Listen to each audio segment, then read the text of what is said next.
बिस्मिल्लाहिर्रहमानिर्रहीम। अस्सलाम वालेकुम। आज हम पढ़ेंगे spread of cardiac excitation. Cardiac excitation की स्प्रेड कैसे होती है। स्प्रेड होती है, थ्री रूल्स हैं, मतलब थ्री क्राइटेरिया हैं जिसको फॉलो करके फिर स्प्रेड होती है कार्डियक एक्साइटेशन की। नंबर वन है atrial excitation and contraction should be complete before the onset of the ventricular contraction. के वेंट्रिकुलर कंट्रैक्शन से पहले आर्टियल एक्साइटेशन एंड कंट्रैक्शन होनी चाहिए। फर्स्ट पॉइंट, नॉर्मली ऐसे होता है कि जब आर्टियल हार्ट रिलैक्स होता है तो एवी वॉल्स ओपन होते हैं, तो 80% वेंट्रिकुलर फिलिंग हो जाती है तब भी। अब जो 20% है ना, 20% ऐसे होती है कि आर्टरल कंट्रैक्शन होती है, एवी वॉल्स ओपन होते हैं, तो वो आर्टरल कंट्रैक्शन से वो 20% होती है। Arterial contraction occurs about 160 millisecond before the ventricular contraction.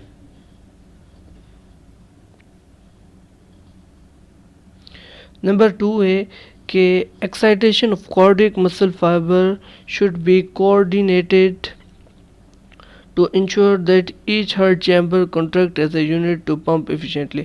कि कार्डियक मसल के जो फाइबर्स हैं जो हार्ट चैम्बर में होते हैं वो सारे कोऑर्डिनेट करें थ्रू कंट्रैक्ट होने में। अगर एक कंडीशन होती है जिसको कहते हैं फिब्रिलेशन। फिब्रिलेशन ऐसी कंडीशन है कि random uncoordinated excitation and contraction of cardiac cells होती है, फिब्रिलेशन होती है। फिब्रिलेशन के नतीजे में ये होता है कि हार्ट जो होता है अनेबल टू इजेक्ट, परफेक्टली नहीं कर सकता इजेक्ट ब्लड को। इसलिए अब फिब्रिलेशन का इलाज ये है कि इलेक्ट्रिकल डीफिब्रिलेशन के जो चेस्ट होती है, चेस्ट पे इलेक्ट्रिकल करंट अप्लाई करते हैं, जिसकी वजह से ऐसे नोट जो होता है वो अपनी नॉर्मल एक्टिविटी में आ जाता है, इम्पल्सेस जनरेट करता है, तो ये फिब्रिलेशन डीफिब्रिलेशन में तब्दील हो जाती है, नॉर्मल हो जाती है।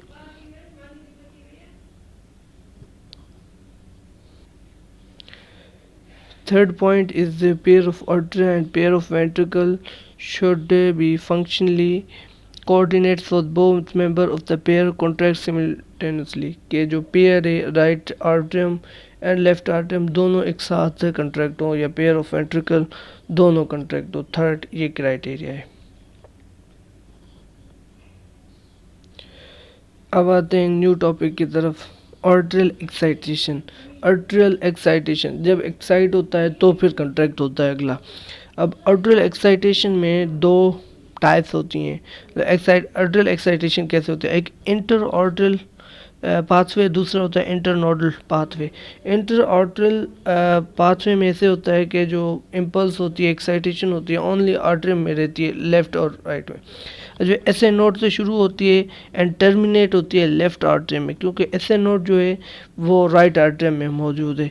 ये स्प्रेड होती है through gap junctions impulses.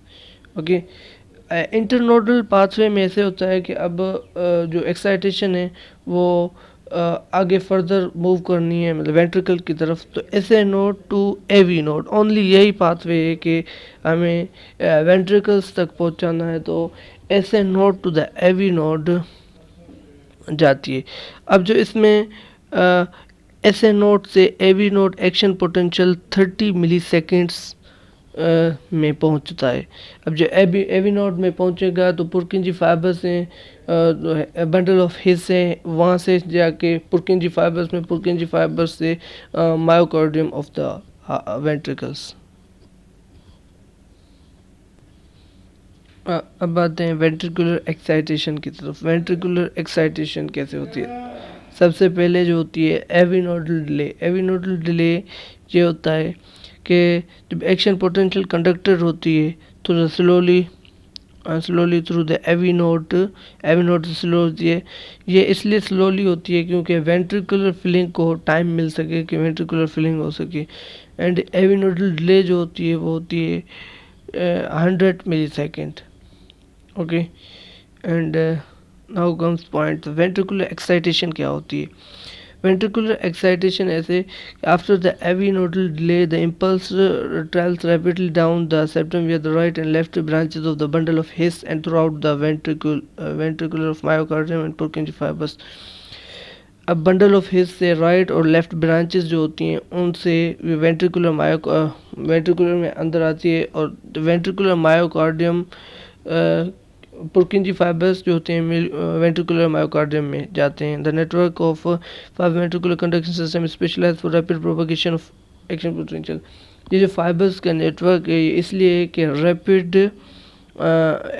Excitation transmit हो सके कि पुर्किंजी फाइबर्स जो होता है विद इन 30 मिली सेकेंड में ट्रांसमिट करता है. अच्छा ये जो और जो सेल्स होते हैं मसल सेल्स वेंट्रिकल्स में उनमें जो सेम है कि गैप जंक्शन से इम्पल्सेस ट्रांसमिट होती हैं.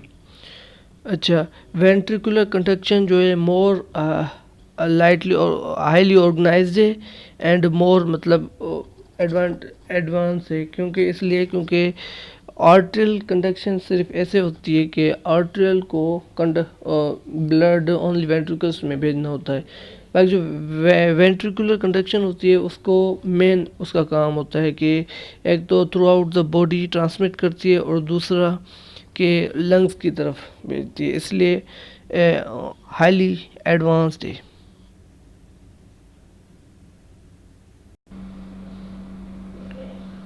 अब हम पढ़ते हैं कि action potential in cardiac contractile cells में एक्शन पोटेंशियल कैसे होता है. वैसे ही नॉर्मल जब रेस्टिंग मेम्ब्रेन पोटेंशियल होता है वो -90 होती है. अब सिर्फ इसमें एक डिफरेंस होता है कार्डियक कंट्रैक्टाइल सेल्स में कि एक्शन पोटेंशियल में एक डिफरेंस होता है वो होता है plateau phase of action potential. शुरू से पढ़ते हैं. अब रेस्टिंग मेम्ब्रेन पोटेंशियल जब होती है वो -90 होती है एंड आउटसाइड जो होती है सोडियम होती है एंड इनसाइड पोटेशियम. जब कोई स्टिमुलस आता है तो सोडियम जो होते हैं आयंस होते हैं वो इन फास्ट इनवर्ड आना शुरू हो जाते हैं. जब जैसे इनवर्ड आते हैं तो ये पॉजिटिव द पोलैरिटी को पॉजिटिव करते हैं. ओके पॉजिटिव करते हैं.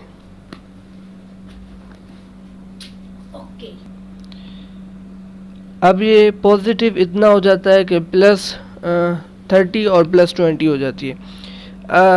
एंड अब जो होता है ये पोटेशियम जो होती है slowly outside potassium leaky channels open हो जाते हैं. पोटेशियम आउटसाइड जाती है कि अब डीपोलराइजेशन हो चुकी है. अब रीपोलराइजेशन के लिए मगर कार्डियक कंट्रैक्टाइल सेल्स में एक ऐसा प्रोसेस होता है कि कैल्शियम चैनल्स जो होते हैं वैसे नॉर्मल नहीं खुलते हैं नॉर्मल स्केलेटल या न्यूरॉन्स के सेल्स में.